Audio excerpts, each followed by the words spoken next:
They say revenge is a dish best served cold, but when my ex proposed to my sister and I objected at the altar to expose his double life, I discovered it tastes infinitely better when it's been simmering in righteous fury for exactly 8 months, 3 weeks, and 2 days. The invitation arrived on a Tuesday. Cream-colored cardstock with elegant gold lettering that made my stomach drop before my brain even processed the words. Sarah Mitchell and David Chen request the honor of your presence. The paper trembled in my hands as the betrayal crystallized into something tangible, something real I could hold and crumple and throw against the wall if I wanted to. Sarah.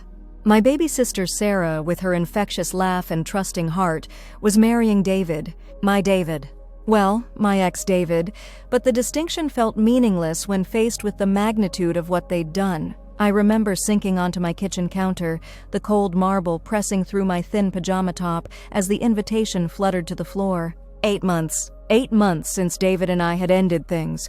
Or rather, since he'd ended things with that carefully rehearsed speech about needing space to find himself and figure out what he really wanted in life. The same speech that apparently led him directly to my sister's doorstep. My phone buzzed with a text from Sarah, probably checking if I'd received the invitation. The preview showed her typical enthusiasm. Emma! Did you get it? I'm so excited for you to be my maid of honor and... I couldn't read the rest. My vision blurred with tears I refused to let fall. Not yet. Not when I needed to think clearly about how this had happened right under my nose. The timeline began reconstructing itself in my mind with brutal clarity. David and I had dated for 3 years, lived together for the last 18 months of that relationship. We'd talked about marriage, about the house we'd buy, about how many kids we wanted. Sarah had been around constantly. She was my sister, after all, and only 2 years younger. She'd join us for movie nights, help me cook dinner when David worked late, became what I thought was the perfect sister-in-law to be. I thought back to those last few months with David, how he'd grown distant and distracted, how he'd started working later, taking calls in the other room, being vague about his weekend plans. I'd attributed it to work stress, to the natural ebb and flow of a long-term relationship. I'd been patient, understanding, supportive. What a fool I'd been. The memories came flooding back with new context, each one a fresh knife twist. Sarah asking if David would be at family dinner, then looking disappointed when I said no. David suddenly becoming interested in Sarah's career in graphic design, asking detailed questions about her projects.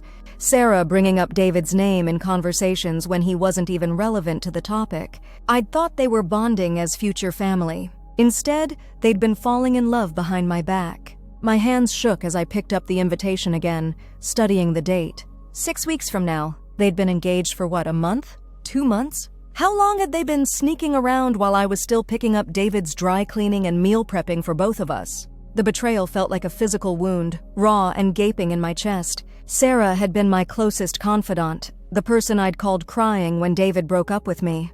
She'd brought me ice cream and terrible movies, held me while I sobbed about how much I loved him and couldn't understand what I'd done wrong. She'd listened to me dissect every conversation, every moment, searching for clues about where our relationship had gone wrong, and all the while she'd known exactly where it had gone, straight to her. I found myself pacing around my apartment, the same apartment where David and I had lived together, where Sarah had spent countless evenings. Every corner held memories that now felt contaminated. The couch where the 3 of us had watched Netflix, Sarah curled up on David's side while I dozed against his shoulder. The kitchen island where Sarah would perch while I cooked, chatting with David about everything and nothing.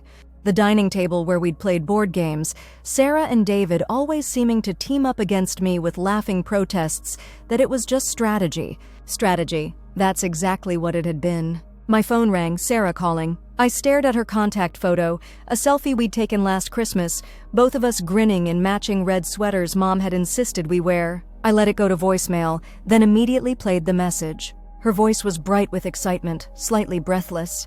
She spoke about how she knew this was probably a shock, how she and David hadn't planned for it to happen, how they'd fought their feelings for so long out of respect for me, how they hoped I could be happy for them, how much my support would mean, how David was worried I'd hate him forever, but she knew I was better than that, more mature than that.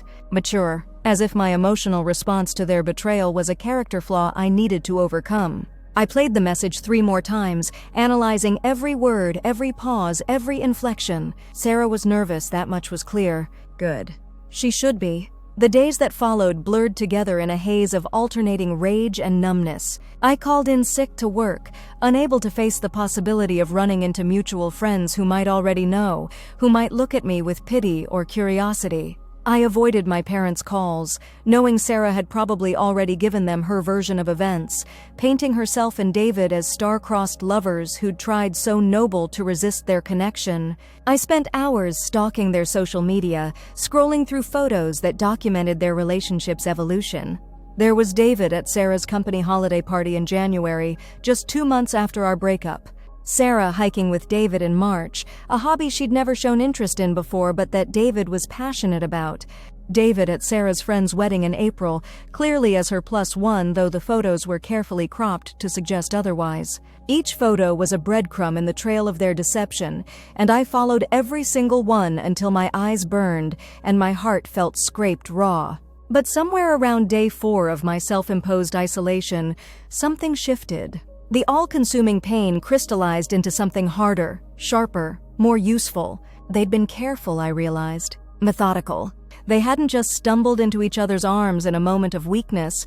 They'd orchestrated this, planned it, executed it with precision while keeping me completely in the dark. If they could be strategic, so could I.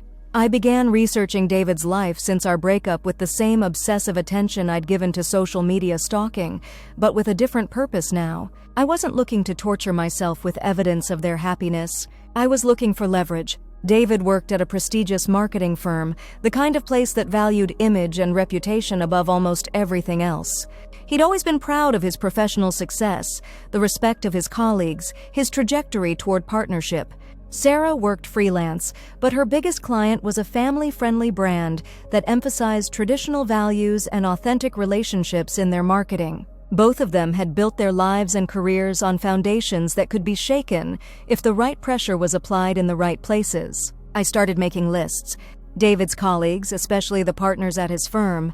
Sarah's clients, particularly the big family brand that accounted for 60% of her income. Mutual friends who didn't know the real timeline of their relationship. Family members who'd been led to believe this was a recent development born of genuine emotion rather than calculated betrayal. The wedding invitation sat propped on my kitchen counter, a daily reminder of what they expected from me. They wanted me to smile and celebrate, to be gracious and mature, to give them my blessing and play the role of the understanding ex who'd moved on. They wanted me to stand up at that altar as Sarah's maid of honor and watch them make vows about honesty and faithfulness and eternal love. I could do that. I could absolutely do that. But I could also do so much more. The beauty of their deception was that it required ongoing lies to maintain. David's co-workers believed he was dating someone new he'd met recently. Sarah's clients had heard charming stories about a whirlwind romance with a wonderful man she'd connected with at a coffee shop. Our parents thought they'd gotten together after running into each other at a bookstore and discovering they had incredible chemistry. 3 different origin stories, each tailored to the audience, each designed to hide the truth of what they'd really done. All I had to do was make sure the right people learned about the inconsistencies. I spent weeks crafting my approach, researching everyone involved, understanding the dynamics and relationships that would make my revelations most effective. This wasn't about causing random chaos. It was about ensuring that the consequences matched the crime. David's career mattered to him more than almost anything else. He'd sacrificed friendships, hobbies, even time with family to build his reputation and position. Sarah's independence had always been her source of pride. She'd worked hard to build her freelance business, to prove she could succeed on her own terms. They'd risked what mattered most to me, my ability to trust, my relationship with my sister, my sense of reality and truth. It seemed only fair that they should risk what mattered most to them. I began reaching out to people carefully and strategically. Casual conversations with David's colleagues at industry events, where I'd mention how long David and Sarah had been together, letting slip details that didn't align with what he'd told them. Friendly interactions with Sarah's clients' employees on social media, where I'd congratulate her on her long-term relationship and reference shared memories that predated her official timeline. The goal wasn't to immediately blow up their lives. It was to plant seeds of doubt, to create small inconsistencies that would grow into larger questions. People don't like being lied to, especially when those lies make them feel foolish for believing false stories. I also began documenting everything I could remember about their deception. Screenshots of social media interactions, photos from family events where they were clearly more than friendly, text messages between Sarah and me where she'd asked pointed questions about my relationship with David. I organized it all chronologically, creating a timeline that clearly showed their relationship had begun while David and I were still together. The evidence was damning, but only if presented at the right moment to the right audience. As the wedding date approached, I maintained the performance they expected. I accepted the role of maid of honor with gracious reluctance, helping Sarah plan details while internally cataloging every lie she told about their relationship. I had lunch with David at his request, letting him apologize and explain how sorry he was for any hurt he'd caused, how he hoped we could all move forward as family. I smiled and nodded and told him I understood, that sometimes these things just happened, that I wanted them both to be happy. His relief was palpable, his shoulders dropping as he realized he wouldn't have to face my anger or accusations. He actually thanked me for being so mature about everything. If he only knew what maturity really looked like. The final piece of my preparation involved the wedding itself. I'd offered to help with various aspects of the planning, inserting myself into details that would allow me maximum impact when the moment came. I knew the order of service, the timing of each element, exactly when the officiant would ask if anyone had objections to the union. That question was traditionally a formality, a vestige from when marriages were more business transactions than romantic partnerships. Most people had never actually seen someone object at a wedding, let alone done it themselves. The shock value alone would be considerable, but shock wasn't my goal. Truth was, the night before the wedding, I couldn't sleep. I lay in bed running through my plan, checking and rechecking every detail, making sure I hadn't missed anything. The documents were printed and organized in a folder in my car. The key people were all going to be in attendance. The timing was perfect. I thought about calling it off, taking the high road, letting them have their happiness even if it was built on deception. The thought lasted about 30 seconds before I remembered Sarah's voice on that first phone message, talking about how they'd fought their feelings, how they'd tried to be respectful, how I needed to be mature enough to support them. They'd rewritten history to make themselves the heroes of their own love story, casting me as an obstacle they'd nobly worked around rather than a person they'd betrayed and deceived. That reframing, more than anything else, solidified my resolve. The morning of the wedding dawned bright and clear, the kind of perfect day that Sarah had probably taken as a sign that the universe approved of her choices. I got dressed slowly, carefully, choosing my outfit with the same strategic precision I'd applied to everything else. Classic, elegant, appropriate for a maid of honor, nothing that would distract from what I was about to say. The venue was beautiful, a historic garden estate with sprawling lawns and flowers in full bloom. Sarah had always dreamed of an outdoor wedding, and David had made that dream come true for her in a way he'd never tried to do for me. Their attention to detail was evident everywhere, from the hand-lettered signage to the carefully curated playlist drifting from hidden speakers. I helped Sarah get ready, zipping her dress and arranging her veil, listening to her chatter nervously about how perfect everything was, how she couldn't believe this day was finally here. She caught my eye in the mirror and squeezed my hand, thanking me for being such an amazing sister, for supporting her even though she knew this situation was complicated. As if what they'd done was a minor inconvenience rather than a fundamental betrayal. The ceremony began exactly on schedule. David stood at the altar looking nervous but happy, his groomsmen lined up beside him. Sarah walked down the aisle on our father's arm, radiant in her white dress, every inch the blushing bride. I took my place as maid of honor, holding her bouquet, smiling at all the right moments. The officiant began with the traditional words about marriage being a sacred bond, about the importance of honesty and trust and commitment. I wondered if David and Sarah felt any irony hearing those words, or if they'd somehow convinced themselves that their relationship really had begun with honor and integrity. The vows were next, personal words they'd written for each other. Sarah spoke about finding her soulmate, about feeling like she'd been waiting her whole life for David without knowing it. David talked about how Sarah had changed everything for him, how she'd made him believe in love again after he'd thought he'd lost his chance at happiness. I stood there smiling, holding the bouquet, watching David lie to a congregation of family and friends about how their love story had begun. Sarah wiped away tears as she listened, probably believing every word, having convinced herself that their version of events was actually true. Then came the moment I'd been waiting for. The officiant looked out at the assembled guests with a formal smile. He spoke the words that had opened countless marriages and probably ended a few. If anyone has just cause why these two should not be joined in marriage, speak now or forever hold your peace. The garden fell silent except for the gentle rustle of leaves and distant bird songs. A few people shifted in their seats, probably wondering why this archaic tradition was still included in modern ceremonies. Sarah and David exchanged a look, probably relieved that they'd made it past this potentially awkward moment. I stepped forward. The movement was small, just a single step, but in the absolute silence of the moment it felt enormous. Every head turned toward me, confusion rippling through the crowd as they tried to process what was happening. I cleared my throat, my voice carrying clearly across the garden when I spoke. I told them I had something to say about the foundation of this marriage, about the honesty and trust the officiant had just described as essential to a sacred union. I explained that while Sarah and David had shared beautiful vows about finding each other and falling in love, there were some important details about their relationship timeline that everyone deserved to know. The confusion in the crowd was shifting to shock, then growing alarm as they realized this wasn't a joke or a mistake. Sarah's face had gone completely white, her bouquet trembling in her hands. David looked like he was about to be sick. I continued, my voice steady and calm despite the adrenaline coursing through my system. I explained that David and Sarah hadn't met recently, hadn't fallen in love after some chance encounter. They'd been involved while David was still in a committed relationship with me, still living with me, still making plans for our future together. I outlined the timeline methodically, the same timeline I'd spent weeks researching and documenting. David's late nights that he'd blamed on work, but that coincided with Sarah's mysterious new interest in activities she'd never mentioned before.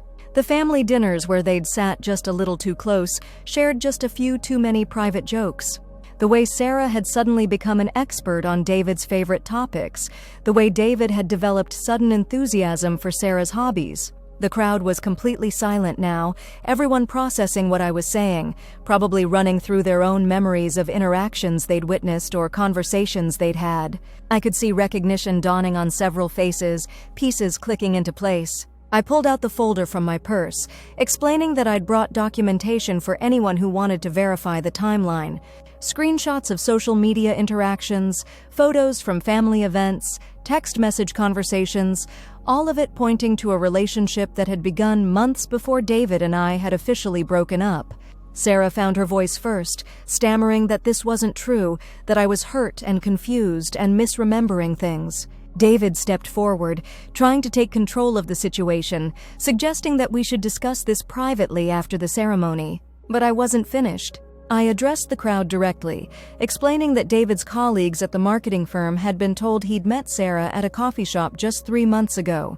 Sarah's clients had heard a story about a bookstore meet cute. Our parents had been told about a chance encounter at a mutual friend's party. I asked how many different versions of their love story they'd shared, how many lies they'd told to different people in their lives. The damage was spreading beyond just the immediate shock of the objection. I could see David's boss looking uncomfortable, probably realizing that his employee had been lying about personal matters that affected his professional judgment. Sarah's biggest client was there with her family, probably reconsidering whether someone who built relationships on deception was the right person to represent their family-focused brand. But the most important audience was our family, sitting in the front rows, processing the fact that Sarah had been lying to them for months. My parents looked devastated, not just by the revelation, but by the realization that both of their daughters had been keeping enormous secrets. Sarah was crying now, but whether from shame or anger or just overwhelming stress, I couldn't tell. She tried again to dismiss what I was saying, claiming I was jealous and vindictive, that I couldn't stand to see her happy. That's when I delivered the final piece of evidence I'd been saving. I pulled out my phone and played a voicemail Sarah had left me just 2 weeks after David and I broke up. In it, she'd asked if I thought David might be interested in dating her friend Jessica, since he was probably ready to meet someone new. She'd wondered if I could put in a good word, help set them up, maybe plan a group outing where Jessica could get to know him better. The voicemail played clearly across the silent garden, Sarah's voice bright and seemingly innocent as she tried to play matchmaker for the man she was already secretly involved with. It was perhaps the most damning evidence of all, proving not just that she'd been deceptive, but that she'd actively involved me in covering up her own betrayal. The silence that followed felt endless. Sarah was sobbing openly now, David had gone completely gray, and the crowd sat frozen in their seats, unsure how to process what they'd just witnessed. I handed the folder to my father, explaining that everything was documented inside if anyone wanted to verify the information later. Then I looked directly at Sarah and David for the first time since I'd started speaking. I told them that I'd wanted to understand why they'd felt the need to lie to everyone, why they couldn't just be honest about how their relationship had begun. I said I'd realized that they knew, deep down, that what they'd done was wrong, that they were ashamed of the foundation of their relationship even as they tried to celebrate it. I explained that marriage was supposed to be built on honesty and trust, and that a union that began with deception and betrayal wasn't likely to end well. I suggested that perhaps they should postpone the ceremony until they could figure out how to be truthful with each other and everyone in their lives. Then I set Sarah's bouquet on a nearby chair and walked away. The aftermath was everything I'd hoped for, and nothing I could have fully prepared for. The wedding was obviously canceled, guests dispersing in small groups, whispering among themselves about what they'd just witnessed. Some looked at me with admiration, others with shock or disapproval. I didn't stay to find out which reaction was more common. David's career suffered exactly as I'd anticipated. His boss, having heard the revelation about his dishonesty in front of a crowd that included several important clients, began questioning David's judgment and integrity in professional matters. The lies about his personal life cast doubt on his reliability in business contexts, and within 6 weeks he'd been passed over for a promotion he'd been counting on. Sarah lost her biggest client, the family brand deciding they couldn't work with someone whose personal life contradicted the values they promoted. Other clients began questioning whether they could trust her guidance on authentic messaging when her own life had been built on deception. But the most significant damage was to their relationship with our family and friends. The elaborate lies they'd constructed began unraveling as people compared notes and realized how extensively they'd been deceived. Trust, once broken on such a fundamental level, proved difficult to rebuild. Sarah and David didn't break up immediately. They tried to weather the storm, probably telling themselves that their love was strong enough to overcome the consequences of how it had begun. But relationships built on deception have unstable foundations, and the stress of having their lies exposed put cracks in their connection that only widened over time. They lasted 4 more months before David left Sarah for someone else, someone he met at his new job after he was forced to leave the marketing firm. The irony wasn't lost on me that he'd repeated his pattern, though this time Sarah was the one being left behind, rather than the one he was leaving for. Sarah tried reaching out to me several times in the months that followed, attempting to repair our relationship, wanting to explain and apologize and somehow return to being sisters. But trust, I'd learned, was like a vase. Once shattered, it could be glued back together, but the cracks would always be visible, and it would never be as strong as it had been before. I'd achieved exactly what I set out to do. Their deception had been exposed, their lies had caught up with them, and they'd faced real consequences for their betrayal. The revenge had been complete and thoroughly executed. So why didn't I feel satisfied? In the quiet evenings that followed, when the adrenaline had faded and the immediate drama had settled, I found myself questioning whether the price of my vindication had been worth paying. I'd lost my sister permanently, probably damaged my relationship with my parents who saw me as vindictive and cruel, and isolated myself from friends who thought I'd gone too far. Yes, Sarah and David had betrayed me. Yes, they'd lied and deceived and hurt me in ways that had fundamentally changed how I viewed love and trust and family. But in my quest to make them face consequences, I'd perhaps revealed something ugly about myself, a capacity for calculated cruelty that I wasn't entirely comfortable with. The revenge had been perfect in its execution, devastating in its effectiveness, and absolutely successful in achieving its goals. David's career was damaged, Sarah's business suffered, their relationship crumbled, and everyone knew the truth about how their romance had really begun. But sitting alone in my apartment months later, the same apartment where David and I had lived together, where Sarah had spent countless evenings, I wondered if perhaps the best revenge might have been to build a life so full and successful and happy that their betrayal became irrelevant by comparison. Instead, I'd chosen to drag all of us down into the consequences of their choices, ensuring that everyone paid a price for their deception. I'd won, comprehensively and completely. I just wasn't sure victory was supposed to taste quite so bitter. The invitation to their wedding still sits in my kitchen drawer, a reminder of the day I chose truth over peace, justice over mercy, revenge over healing. Sometimes I take it out and look at the elegant lettering, remembering the person I was when I first read those words, the person I became in response to them, and the person I'm still trying to figure out how to be now. They say revenge is a dish best served cold, and I'd certainly proven that theory correct. But they don't tell you that once you've finished eating it, you might find yourself still hungry for something else entirely, something warmer, something that nourishes rather than destroys, something that builds rather than tears down. I'd objected at that altar and exposed their double life exactly as I'd planned. The only question left was what to do with the rest of my own single life, now that the revenge was complete and I was finally free to figure out who I wanted to be when I wasn't defined by someone else's betrayal. The answer to that question, I was slowly learning, was entirely up to me.